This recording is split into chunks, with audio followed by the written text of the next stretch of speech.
Hello everyone, this is Jill Craddock, your instructor for Product and Artist Management. And today we are talking about product management case studies in the context of the work that you have to do for your product investor pitch, along with the crowdfunding piece. So we're going to talk about 3 to 4 product management case studies, and that involves Blink 182, Angels and Airwaves, Tom DeLonge's products. We're going to talk about Suzanne Somers' products. We're going to talk about Clos Sevigny's products and Oprah's favorite things and one of the local products here in Orlando that has recently moved to LA. So here we are, Product and Artist Management. Welcome once again.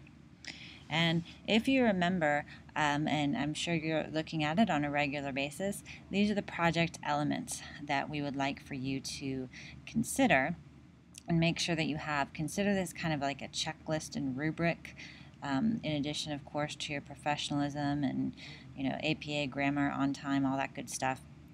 But what we're looking at here is tonight or today, whenever you're listening to this, is artists and performers that have already examined all of these factors, and that is what has made their product a success. Okay, so there are artists and performers who have already got their business plan aligned, and there is a good fit there. Okay, for the most part, we'll talk about some examples that maybe it's not such a good fit.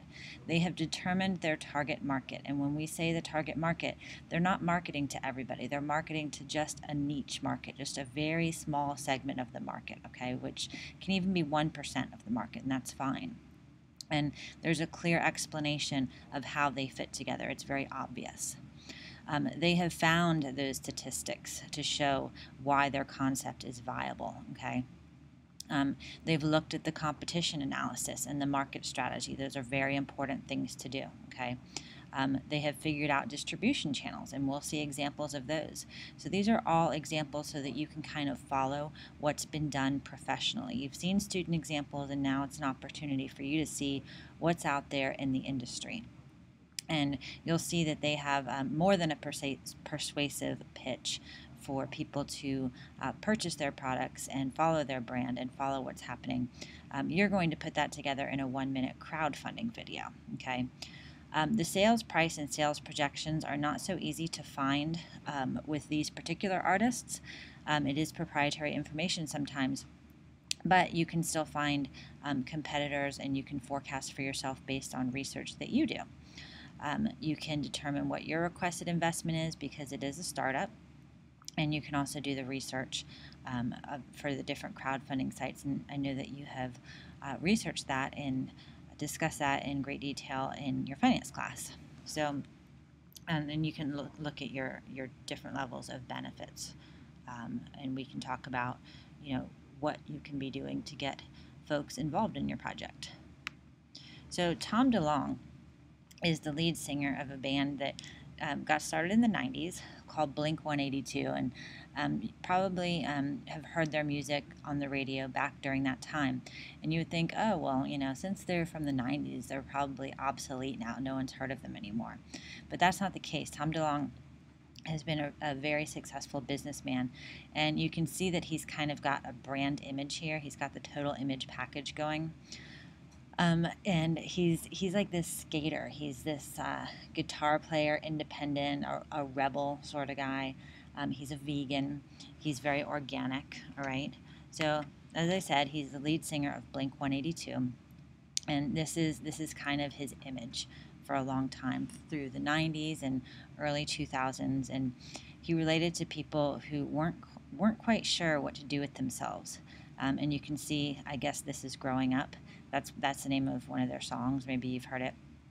So all these people who were kind of like Generation X and moving into adulthood could identify with the song and with the albums and with him as a person, because he crafted his personality out there in social media as that was developing and with his fans. Okay. So he didn't really quite lose his following because he kind of had that John Mayer, not the exact personality, but the connection with the fans, and they did not go away. and it was a bit of a punk sound that they had going. So as he grew up, he's in his 30s now, and he has a new band called Angels and Airwaves. And these fans are still following Angels and Airwaves. And new fans that weren't even born when Blink 182 are following. And I can attest to this because we have teenagers in our house that are really into the whole skateboarding and surfing and cool punk tattoo type scene. And they're really into both Blink 182 and Angels and Airwaves, and they were not born. I was listening to Blink 182, now they're listening to Angels and Airwaves. And so it's now this band is kind of like a punk meets Radiohead meets Pink Floyd, but there's still that kind of skater. He's married with 2 children now, but there's still like that vibe of the lifestyle of the artist and cool thing that he's got going. But in reality, he is a businessman with a skateboard. And that's fine. But Macbeth Footwear, this is his product that he founded, that really actually brings him considerably more money than what's being downloaded off the internet from his artistry and his songs. So Macbeth Footwear was founded in 2002 by Tom DeLonge here. So what they do is that it's kind of like embodying the lifestyle, and you can see that he captures data. So if you want to listen now to Macbeth, the first thing that happens is you have to register with Facebook or your email address. And these are all artists, not from just Blink 182 or Angels and Airwaves. They're all kind of like artists that are supported by Tom DeLonge. And not financially necessary, but they're kind of like part of that family of cool rebel surfer skate awesome San Diego, California music scene. So he captures that data, and you can really market to kids and to people who are into music, this particular kind of music, this way. So that's the first thing that you see on the website. Then you see the products, and you can see the cost of these shoes. So the most recent pair of shoes that I purchased in my house, not for me, are in the bottom center, in the black and yellow ones. So in addition to the shoes, there's a guitar strap, because you gotta have the guitar strap. And this is an example of whatever your product line is, to diversify. Well, if you're only selling shoes, well, what's another thing that skaters would need besides shoes? All they need are skate shoes. That's the only thing that goes with skateboarding as a sport. Well, they also play guitar, so there you have it. It says Macbeth right there. So it's just a matter of kind of like being creative and thinking outside the box in terms of what folks are using in this particular market. And again, this is a very niche market. Skaters aged, let's say 13 to 25, I don't know. Okay, so here's their new collection, which will probably be birthday presents in our house, who knows. Now, in addition to the shoes and the guitar straps, it doesn't stop there. And they have exclusive deals with Journeys in the mall and online, of course. And this is your distribution piece of your product. How are you getting your stuff out? Okay, so Journeys is the store in the mall that the kids will go to for the shoes, and PacSun is where the clothing is sold. Okay, and I'm not sure if you can buy the socks at PacSun or if you have to get those online. There's different kind of places and areas that you can go to find the products and the items that you're looking for. So you got t-shirts here, hoodies. The kids love the hoodies, the trucker caps, and socks are like a new big thing now. It's the new trend that everybody's doing socks. So again, with the guitar strap, and they even have different colors now. People want to be wearing the bracelets, and if that's not good enough for you, then you have an opportunity to buy a sketch, of original kind of a print, a piece of art of Tom DeLonge. So part of their brand, a big piece of their brand, is that they're vegan shoes, okay? And I asked the person in the sales shop, I'm like, aren't all shoes that aren't leather, aren't they vegan? Doesn't, like, what is this? Isn't this some kind of racket? And he looked at me like I was crazy. And I was, educated that vegan has to have a special glue that does not use any horse products. So there you have it. And also recycled canvas. So those are the items that go into a vegan shoe: canvas, recycled rubber rather, and no no remnants of a horse in the glue. Okay, so moving right along, here are some images that the Macbeth brand and lifestyle kind of represents. Graffiti. These studio projects are some of the artists they work with and like kind of what's coming out, the live music, and just having a lot of fun. And these are the artists, not necessarily that are making money off of the Tom DeLonge projects, the sneakers and the Macbeth products, but kind of who they support and what products they have coming out. If you like, there's a this Flogging Molly here, who's also a skater. They support skaters and comedians and athletes that are kind of unusual, like X Game type athletes that they would advertise their products. So this Flogging Molly has a guitar pick coming out, for instance. So keep that in mind, how much work that Tom DeLonge and his team had to do. One of the competitive analysis in the landscape of similar products that I can think of is Tom's shoes, those like slip-on shoes. When you buy one and another pair, you buy one pair and another pair goes to like a third world country to help. And they're vegan shoes as well. And apparently there are a lot of vegan shoes on the market. It's a thing. So making sure that there's a brand positioning statement in place. Those are other important pieces. So, they've got a social media in place. They've got brand evangelism in place for sure. Their public relation mix and their distribution is a huge variety there, even though it is a niche market. Okay. And our next example here, for those of you who maybe have recognized Suzanne Somers from Three's Company, maybe you've seen the reruns on Nick at Night, or maybe you're old enough to have watched this show in real time. But come and knock on our door, Three's Company. We have Jack and Janice and Chrissy Snow here. And this was like a huge groundbreaking show, and it was Suzanne Somers' breakout role on the left-hand side. And she really was never seen to speak of on the big screen or the small screen for 10 years plus after that, until this like Friday night kind of family show called Step by Step, which you may or may not have seen. And this was in the 70s, this show, late 70s, early 80s. And she walked off the show because she wanted to be making more money. She was the star. Everybody was watching for her. She was the gorgeous blonde, and everybody wanted to see what was going to be happening with Chrissy Snow next. That's her character's name. So as a result, she demanded more money. And it was in the tabloids about how she was kind of acting like a diva or a brat. And, they didn't meet her requirements for her salary expectation. So she walked off in a huff. And the show continued for several years, and they had different characters come in and fill the third roommate role. These three were roommates at that time. So she went on and built a life for herself doing other things, and that's what we're going to talk about here. This just kind of shows you what was going on in the level. They built a doll out of her. She was a big deal. She was kind of like the Rachel from Friends, if you remember that show. This was her signature look, the side ponytail, and she was kind of that quintessential, the dumb blonde kind of thing that she perpetuated. Thanks a lot. So what she ended up doing was kind of doing this sideshowy Las Vegas lounge type thing, which really didn't benefit her financially.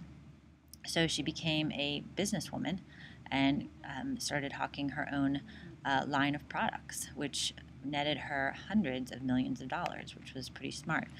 The Thigh Master was one of those as seen on TV kind of deals, and people were up late at night, and she was definitely a sex symbol. So she got out there and did the exercise thing, and this was right after, maybe just a few years after Olivia Newton-John did the whole like let's get physical video, and fitness was coming on the scene.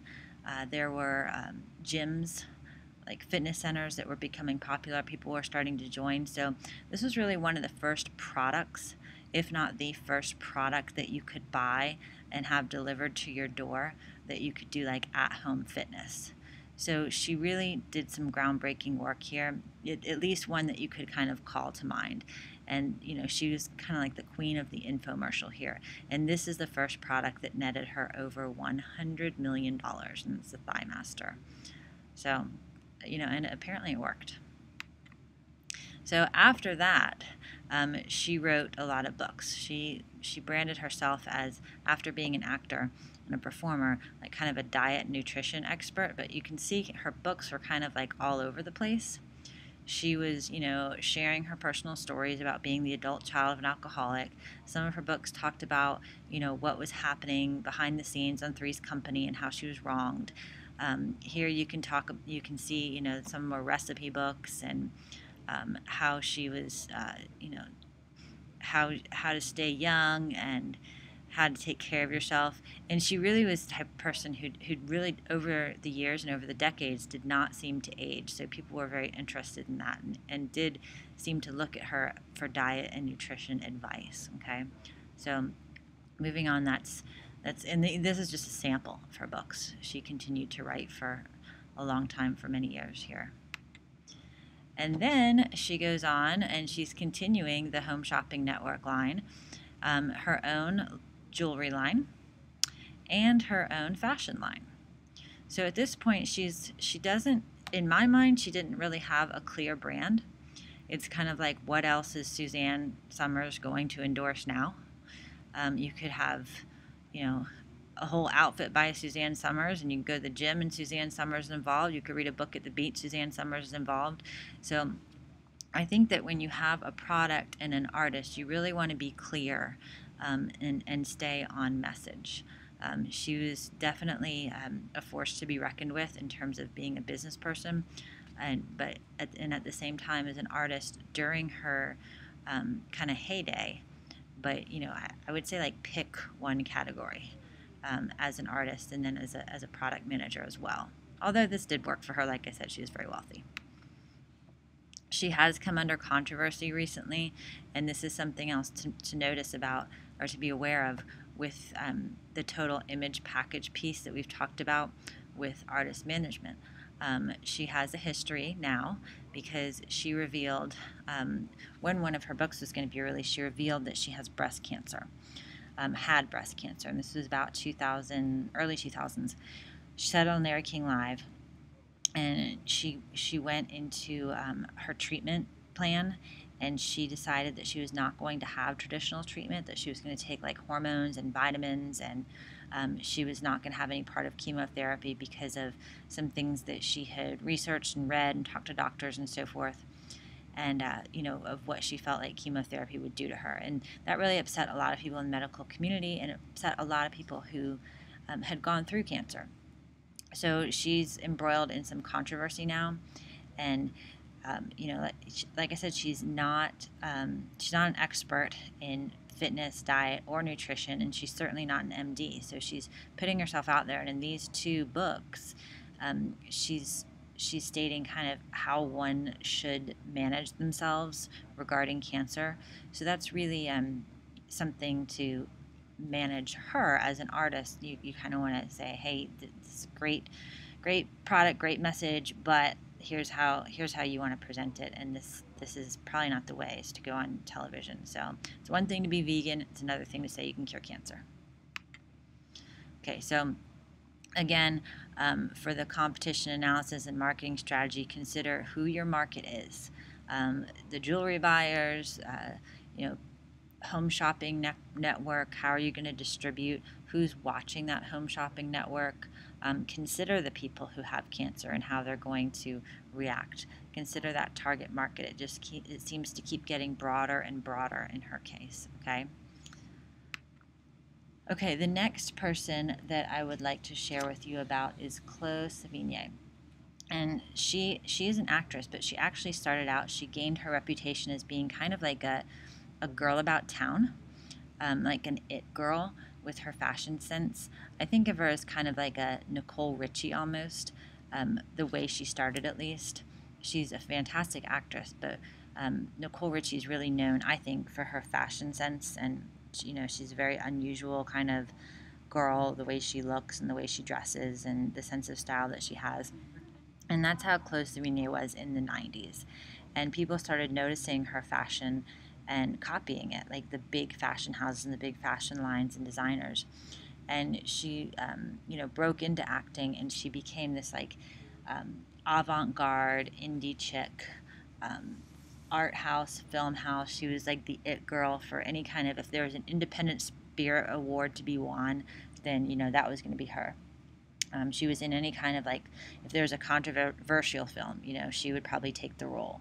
But nothing too outrageous, but something that would kind of leave people talking. So this was her in Boys Don't Cry on the left, which there's Hilary Swank dressed as a boy, and Chloe Sevigny is playing her girlfriend. Shattered Glass is a tell-all documentary about some plagiarism that happened at the New York Times. Broken Flowers, a movie she starred in with Bill Murray, that was kind of indie. Here she is in Portlandia and Big Love and American Psycho. American Psycho is one of those that they study in film classes. And Big Love, it's interesting to see her in a kind of a prairie dress. Here she's playing one of many Mormon wives in the Showtime. It's a Showtime series. And it's interesting to see her in the prairie dress because when she was a kid, she said her favorite show was Little House on the Prairie. And she would only wear prairie dresses, and that inspired her fashion sense. So now she is acting in a prairie dress, but for a different reason, because that's how, I guess, the Mormons dress. So she does have an unusual sense of style, and like I said, she was in the early 90s in more of like the downtown scene, and the high class fashion chains kind of noticed her unorthodox and eclectic type style. So she's influenced by kind of a Victorian and lacy type of look, and so this is one of the first fashion lines that she designed, and she continues to design fashion lines. That's kind of her product, and she has a lot of credibility in this area because she started off, this is how she got noticed. She's an actress, and there's no better actress to design her own fashion line because of her background and the role she takes and so forth for this type of fashion. Okay, so this is one of her first fashion lines. She's got several fashion lines, and then this is her latest fashion line. So it's kind of this funky. If you know who Zooey Deschanel is, I think the show that she's on right now is called The New Girl. She's been in a whole bunch of movies. I'm recording. She's been in a whole bunch of movies, and she's a dark-haired. She's got bangs and blue eyes. So Chloe Sevigny is kind of a blonde version of her. So that would be kind of an equivalent type of person that you could put her along with. Okay, so because she has introduced so many fashion lines by now, the MTV Independent Spirit Awards listed her. They listed out their top 10 celebrity endorsements last year, and she was one of them. And so at the next fashion line, when she introduces her award, she's going to be releasing her first indie movie as the red carpet is unrolled and as the fashion models march down the red carpet. So she's this is a screenshot, just a screenshot of her first independent movie. If you wanted to watch it, you could find it online, I'm sure. But it's a tribute to the X girl. Okay, so you can see how different she looks, and that's going to be interesting for people to watch because once you've done this a few times, you have to have something kind of unique out there.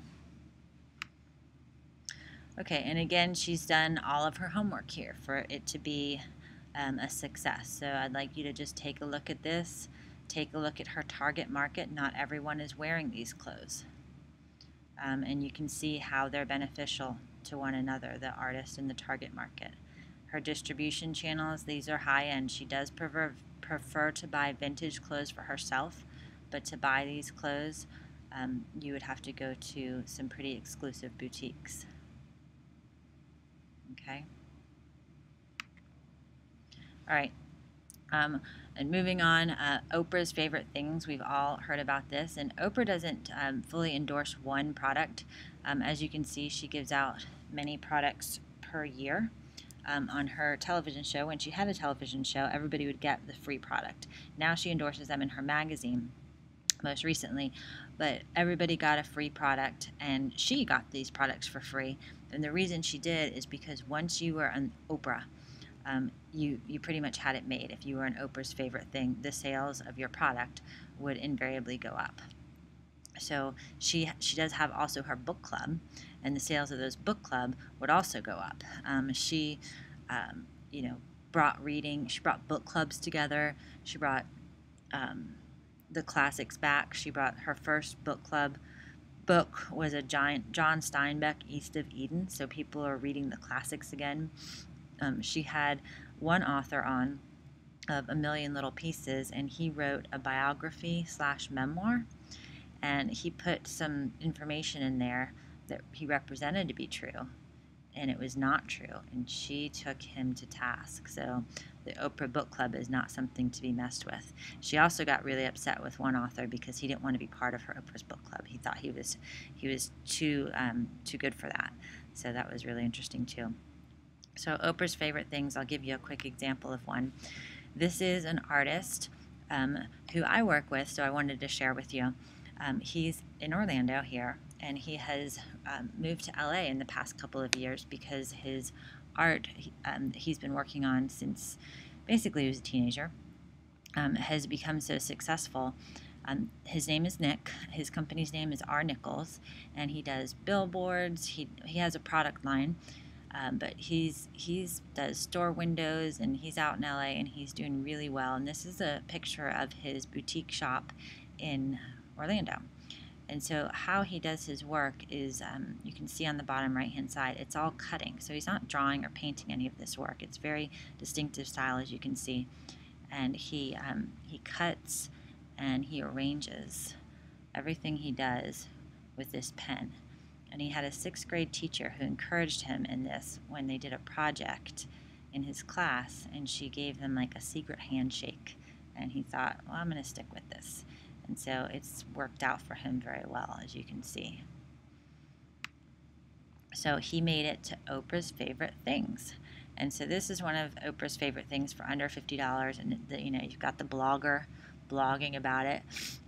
So the sales have gone up, which is very good for him. And holiday gifts, it all comes out just before Christmas. So he's doing very well with the candles. It did not start off with candles. It started off with prints and greeting cards mostly.